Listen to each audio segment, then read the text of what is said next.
He wasn't playing. Okay, people, welcome back to another... Oh, it's always nice to have a play day, especially since I haven't really done any customizing in a few months. The Comic-Con and then house renovations, just been busy. But I've been on fire the past month or so. I've sorted fodder, I've found bodies for some of the heads I've had for a while, and I've sat down and done some painting. Got some faces done, some hair, some bodies, and some swapping.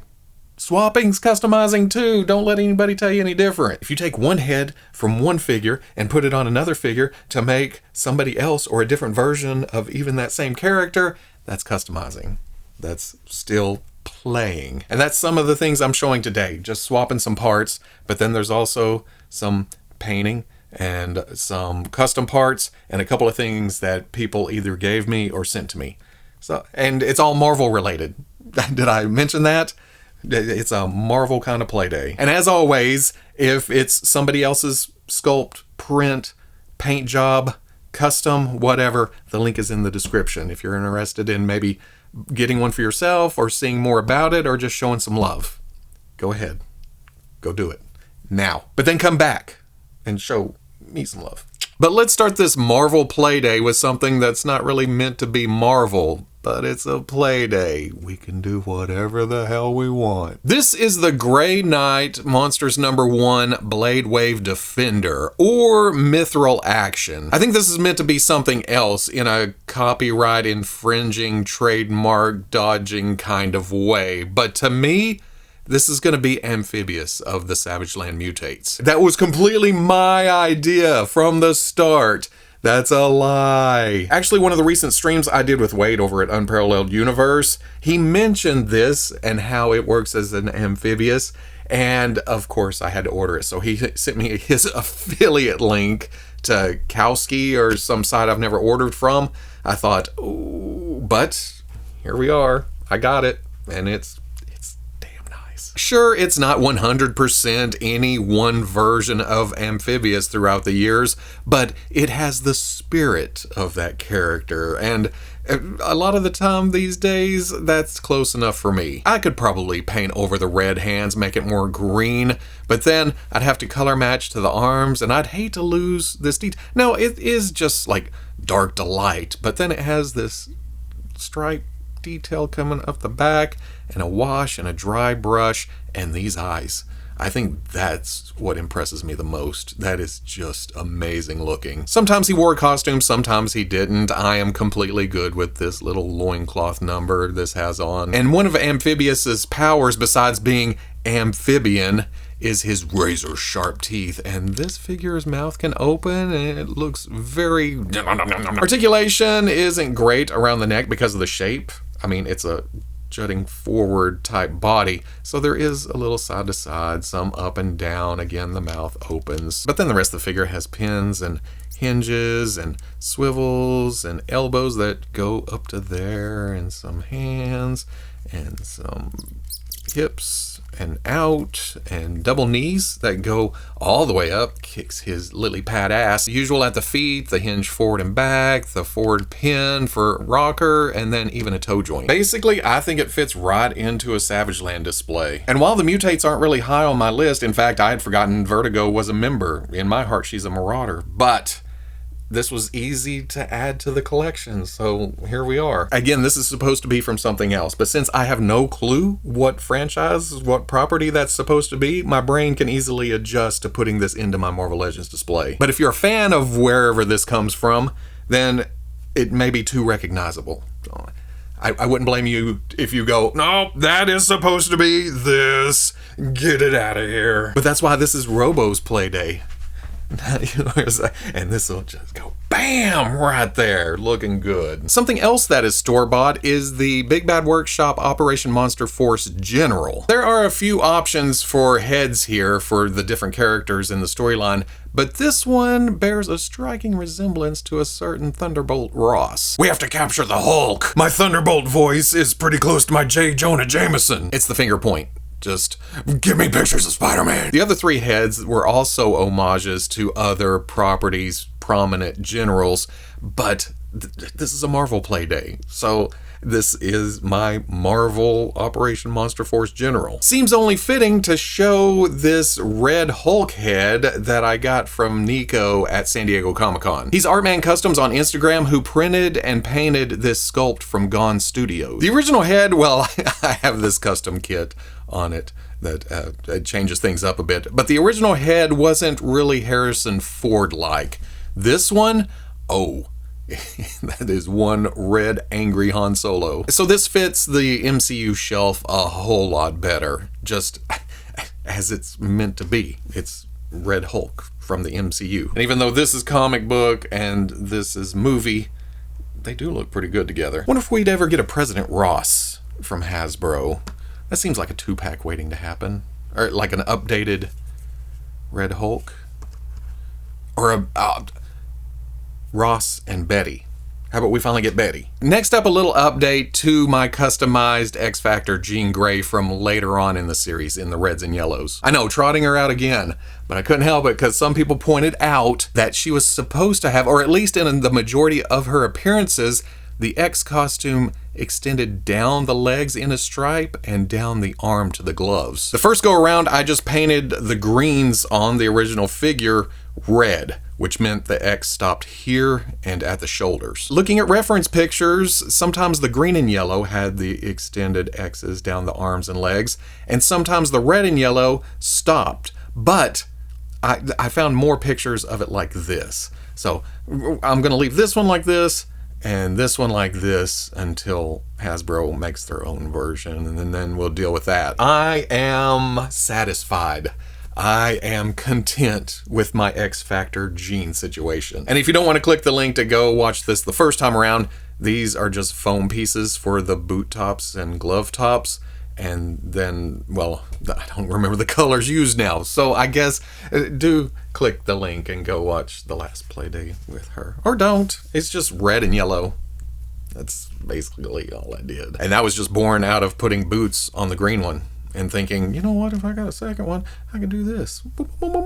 I don't need an excuse to have more figures on my shelf, do I? Let's save the excuse jig for a little bit until I have a legitimate excuse. If you watched my Marvel Legends catch-up day from last week, you know the Gamerverse Kingpin came with 2 heads and 2 sets of hands. And in that video, oh, can you see him from the back? Stop looking. In that video, I put the extra accessories on the Build-A-Figure Kingpin. Well, I went digging in my tubs and found the retro carded Kingpin, put the parts on there, and oh man, that looks so good. I'm still contemplating dropping the neck slightly, but there's not nearly as much neck showing here as it did on the Build-A-Figure. I think the bigger head just fills out the proportions a lot better. It makes them look more like the comic books. And to everyone who pointed out that this hand holds the Kaine like this, to where it can touch the ground, I thank you, because I tried to put it between the fingertips and around and through, and nothing looked great until y'all threw that at me. I still slightly prefer the proportions on the Gamerverse with the neck down below the shoulders and looking all tough, but another comment pointed out that one can be for Spider-Man shelf and the other can be for a Daredevil shelf. I don't know which one I'm gonna put where, but I'll figure it out. There's worse problems to have than, oh no, where am I gonna put this Kingpin? That left me with the Build-A-Figure body, and I finally put this Shadow King head on a body and did the age-old purple Venom hand swap. So now I have another X-Men villain too, and I get to use all of these bodies in the display. Don't you love it when a plan comes together? Well, actually, it wasn't a plan. I kind of regretted this when I first got it in the mail. I thought, dang, I forgot to cancel it. But once I got it out of the package, started messing with it, swapping parts onto other Kingpins, and then finally doing this, I swear, this head has been on my X-Men shelf since, it come with the hover chair Professor X? Since then. I thought, one day, I'm gonna put it on that Kingpin body, but this has been in my Spider-Man display since then, and now all is right in the world. And just to clarify, this is the purple Venom I stole the hands from, and People have been doing this for years, but I like how the purple matches the tie in this pocket, whatever. So that works for me. What I'm saying is I did not originate this recipe.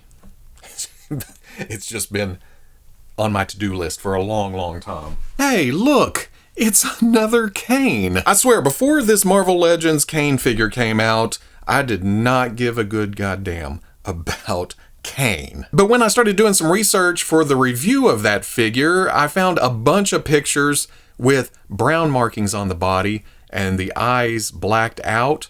So I did that custom and added a Don Sawyer cape that is wired and shredded and everything else. So I thought, okay, I'm pretty happy with Kaine now. But then Don Sawyer sent me another Kaine cape, a bit more refined, and Toy Box Customs at the same time sent an unmasked Kaine head. So I took that as a sign. 2 Kaine items show up at nearly the same time. I might as well order another one. Keep it in the blues of the original because that is also comic accurate. Paint up this head and the hair, put the cape on, and have 2 Kaines on the shelf. Don says he went a little far with the first cape with the shredding and stuff. I like it, but on the second one, it's more ratty. It's not nearly as holy. And then the Toy Box Customs head is awesome. I kind of did my own thing with the design work and the tearing on the face and the mouth kind of coming down. And eyes, asymmetrical eyes. My brain wants to put the eyeball center of the position, but every time I redid this eye, it's too low. Like it drooped with the face, which is okay, I guess, but I kept going for the eye to be level across here. So it just showing little of, I couldn't do it. I just kept going. It was almost instinct just to go whoosh, and I would look at it and go, what? I did it again. This is where it ended up. It's not terrible, and I'm okay with it. Again, it's kind of... Another thing I like about this print is the hair is a separate piece, which makes it so much easier to paint the face and all the details there, then paint the hair with the dry brushing and everything, put this on, and bam, done. And I'll probably glue that down after this. I just wanted to leave it loose to demonstrate it on camera. It does make me wish this was more common, especially with long-haired characters. And I know it's more print time and probably harder to do with all the hollowness in here, but hey, the heart wants what the heart wants. And the heart wanted 2 Kaines on the shelf, so I should probably find out something about Kaine. I even blacked out the eyes on the original head, thinking I'll swap it back and forth, but now that I have, this will probably stay. And I'm so committed to that, I haven't even cleaned up the wash to the hair yet. I'm just like, okay, get out of here. No, I'll probably find a use for it somewhere, because I love that hair sculpt. It's nifty. In the grand scheme of things, this swap is probably unnecessary, but it makes me happy. And what do we always say? Robo's an asshole! No. If you're happy during a play day, that's all that matters. This is the X-Men 97 Rogue body and lower arms with the retro-carded Rogue's upper arms, jacket, head, and belt. Essentially, it's Jim Lee Rogue in brighter colors and better knee area. If you remember back to the first one, the boot tops are a separate piece that can come loose if you're messing around with the figure. And then these bands below the knee are also overlays. So sometimes you'll look at the shelf and it'll be down like that and you'll think, that's not a problem with these knees. The colors are brighter, but that does not bother me at all. In fact, she kind of stands out more on the shelf now. There is a bit of the old Rogue dark green here on the back of the elbows, just sticking down barely. But it's on the back and I haven't noticed it at all.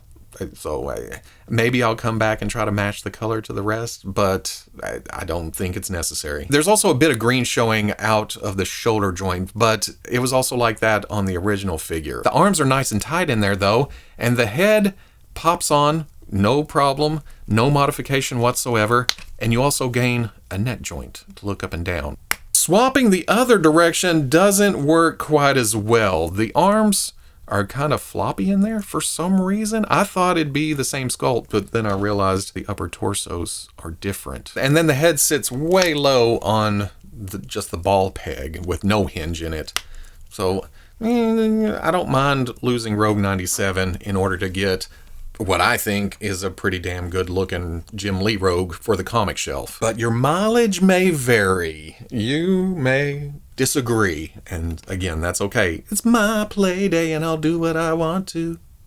I'll also make an Outback Rogue if I want to. Now, we did already get something similar to this. In fact, these are the parts off the Hasbro Outback Rogue, all except a Scarlet Witch, upper torso, and feet with the high heels. Don't ask me why I put high heels on this. I saw some older customs with a similar recipe, the Scarlet Witch top, and it just seemed right for Rogue.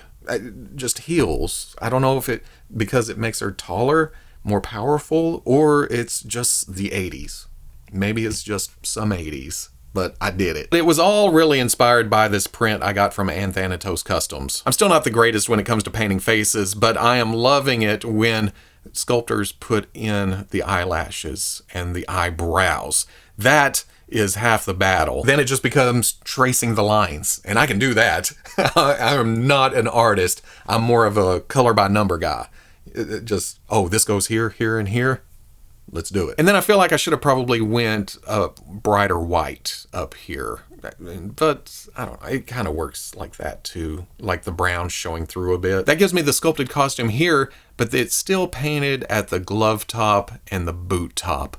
And I think this should probably come to points, but there are so many different versions of Rogue, so many different artist renditions that I could probably do 2 or 3 more Outback Rogues and they'd all be pretty accurate to some source. Case in point, I already have this Outback Rogue in the display, so maybe I'll swap them out. Maybe I'll put them both in there. Who knows what's going to happen. I just know that I enjoyed this, so it was worth doing. How about we take a look at the most exciting of the Marauders? Scrambler. Now you may say that's an oddball custom out of nowhere. Why? It's because I do have the heads for all the other Marauders from XV Customs on eBay. In fact, there's a listing right now for 10 Marauders heads. The link is in the description. It's just that I finished Scrambler first. I was painting eyes and eyebrows and hair, and I already had these body parts, which aren't exactly accurate to any one representation of Scrambler, but it's got the green, it's got the grays, and it was cheap fodder. And sometimes you just want to throw something together. Ollie's has Matt Murdock's for $9.99 right now, so I've been kind of stocking up on the suit bodies and their superior legs. So that's those and the lower body. The upper body is from Claw because it didn't have a tie, and then the jacket and arms are from Agent Jimmy Woo. So it's kind of an amalgamation of various Scrambler looks. So yeah, Scrambler to go with my Vertigo. And when we get to work in progress, we'll look at another Marauder. How about that? Not specifically Marvel related, but since I showed a couple of more intricate face paints on the past couple of customs, I wanted to thank Curtis Akerman for sending me out a set of his paint brushes because, whew, this one's been a lifesaver. If the camera would focus, there we go. I have a problem. If I see a set of paint brushes that include fine tips, and maybe some dry brushes, and then some bigger ones for base coating and such, I order it. You don't even want to see the stack that I have on the desk. But when this showed up, I thought, you know what, I'm going to give this a shot. And on top of that, I'm also tough as hell. I'll paint, and I'll just keep painting because I'm in the groove. I'll forget to wash the paintbrush or do thing, so it gets caked on, and the faces that you've seen so far was painted with this. And it cleaned right up, still pointy. This is very light, but very solid. And then the shape right here, I feel like I have a lot of control over the brush when I'm painting. Just, even with these shaky ass hands, I've been able to get a lot of detail work. Well, I also have to have these because I am getting old. I have to see, and then get down right on it, and but there's nothing wrong with having tools. It helps you achieve your goals. You want to make a custom? Then use everything at your disposal. And right now, this is my weapon of choice. So I'll have a link to Art by Akerman in the description. If you follow me on socials, you've probably seen my Void custom that I made out of the 2-pack Sentry. This is probably one of my proudest moments when it comes to experimenting in the past 6 months or so. Because the more I look at pictures of it, the more fascinated I am. I'm just giddy whenever I look at it, and the eyes peering out from that shadowy goodness. Now, I don't know what this is looking like on video. I haven't got to editing yet, but it looks like you can kind of see the details in the camera. Looking at it in person, you can't see all those details. It just kind of looks like a super matte black Sentry figure. It's through a camera lens that this really shines. I haven't changed any of my lighting or settings for the camera or any of that. This is just how it's translated through the lens. This is Musso black paint that I grabbed off Amazon for, I think it was about 20 bucks. Some people were suggesting black 2.0, 3.0, 4.0, something like that, but that was more expensive than this. And then there's also a Vanta Black, but it's specifically for one art. They own the trademark and copyright or some bullshit like that. This worked out just fine, especially for my needs. Like I said, this is just this figure painted with that black. And there wasn't anything special. I just dipped a brush in it and slapped it on. Now, it doesn't have the effect until it dries. So if you buy this and start slapping it on and it's still wet and you think, well, that Robo's full of shit, man, just wait. Just let it dry. The reason I'm not messing around with the figure is because there's a lot of comments online to not touch it, because even doing that kind of knocks down the matte finish and it allows a little more light to bounce off of it. Right now, I guess it's absorbing a bunch of it or something. I don't know. So I didn't even seal it. I did nothing. I painted it. Oh, in fact, I put it on the stand, painted it, and left it there. And the eyes aren't a video effect either. That's what they actually do when I turn them towards the light. And I just dotted those with a chrome pen. A chrome pen that I cannot seem to find in this mess of a workspace. I found my Molotovs, but it wasn't that. I'll have the link to the actual pen in the description. Sure would have been cool to have it on camera, though. Essentially, you can't mess with this once you paint it, because that's just how it is. You have Sentry, and then you have the Void. And I picked a pose that looks pretty good, and it'll stay like that forever. Finally, here is a Marvel Legends Cyclops custom that was sent to me by JR, who goes by I Want My $2 on Instagram. It's even in the box, which really is the best way to send a custom, I guess, because you can just pop it back in the packaging and it won't move around. And then you have all the accessories and everything. So that's pretty cool. Oh man, look at this. Ooh, I don't have to wait for the X-Men 97 version. Is the paint stripped off or is it painted? Okay, I think that's the original blue color, so it is painted. I think that goes to show that the X-Men 97 version's low slung belt will look better once you raise it up a bit. Because, man, for as simple as this costume is, I love it. Just the blues and the yellows, the simplicity. Plus, there's the alternate head with the kick-ass blast effect with the... And you can never have too many Cyclopses, this is right. I don't know when I became such a Cyclops fanboy.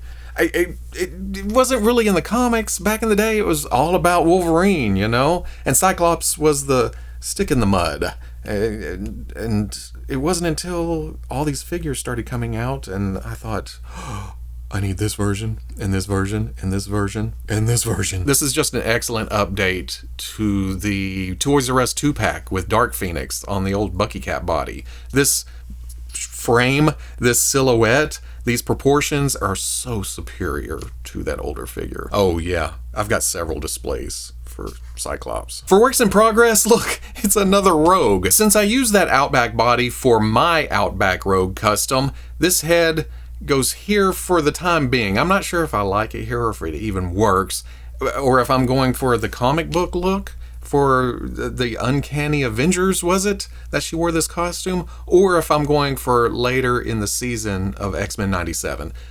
Either way, I'm probably gonna paint these white, the stripes on the boots and stuff, bring the head down slightly, and then, I don't know, change the hair? And this only came about because I walked into my local game shop, the Game Exchange, and they had the 5-pack Spider-Woman, this Build-A-Figure Juggernaut, and Build-A-Figure Strong Guy, which I already have, but for $5 a piece. So I thought, you know what, to hell with it. Might as well for that price. And I have plans for the Strong Guy and Juggernaut too. I didn't just buy them for the hell of it, especially since we have another Strong Guy coming and another Juggernaut coming. What am I doing with my life? I'm having myself a play day. Wait, I promised a Marauder, and here's Blockbuster. I've base coated the skin. I've painted the whites of the eyes. All I need to do is finish the paint apps there and do his funky boot things. I've bought some foam. I'm gonna see if I can craft something up and then paint the body. The head may be a little large, but I think it fits the body. I don't know. We'll see once I get more into it. Here's where I am with Stonewall from Freedom Force. Still very, very early. I'll have to drop the Captain Britain head. I'll have to sand off the chin part of the helmet. And then, unfortunately, the Sabretooth has a hair sculpt on the arms. But these are the only arms that seem to fit this body. I have different lower legs from a Cyber that I got off eBay. But I don't know, can I sand all that off and it looks smooth? I really want to use this bulk, this size for them. I don't know if I'm going to use that head, that body. This is a very up in the air custom. This is one of those that I keep trying out different fodder combinations. The Cyber head may work. The blue Venom from the Captain America 2-pack, that was also part of this plan. But Venom's proportions are very Venom, especially the length of the arms. He's got the bulk and stuff, but there's something out here. And again, there's no arms that replace this size, but shorter. There's also this Hercules that I've kind of cleaned up and changed the boots out with a Captain Britain, actually, from that same figure. And that's bulky, but it doesn't seem as powerful as this. It's got the height. It's got the shoulder taper, too. This nice transition from neck to arms. Because I've also considered this body style, Omega Red, Warpath, but man, they just kind of jut out and then drop straight down, which works whenever there's shoulder pads, like Omega Red and Warpath, but without the stuff hiding it, it's not as nice. Is that thinking way too much about Stonewall? But there's something about those characters from the 80s that I want to go that extra mile, that put in a little extra effort. I've got mental images that I want to transition, that I want to transfer into plastic form. This one's being a toughie. And then here's an Outback Storm head that I also got from XV Customs, where I got the rest of the Marauder heads. I'm pretty much done with this paint job, just waiting for the body to release. Thankfully, I did get in on that Target sale. I was up. Alarm. That 5 minutes was nerve-wracking. Just, when's it coming up? I need Outback Storm. I need. This is another one of those that is very specific looking. Like, you search Outback Storm and she has a lot of different hairdos. This is also kind of a throwback to the 5-inch Toy Biz figure too. And what I really like about this, it's printed hollow, so there is no weight to it whatsoever.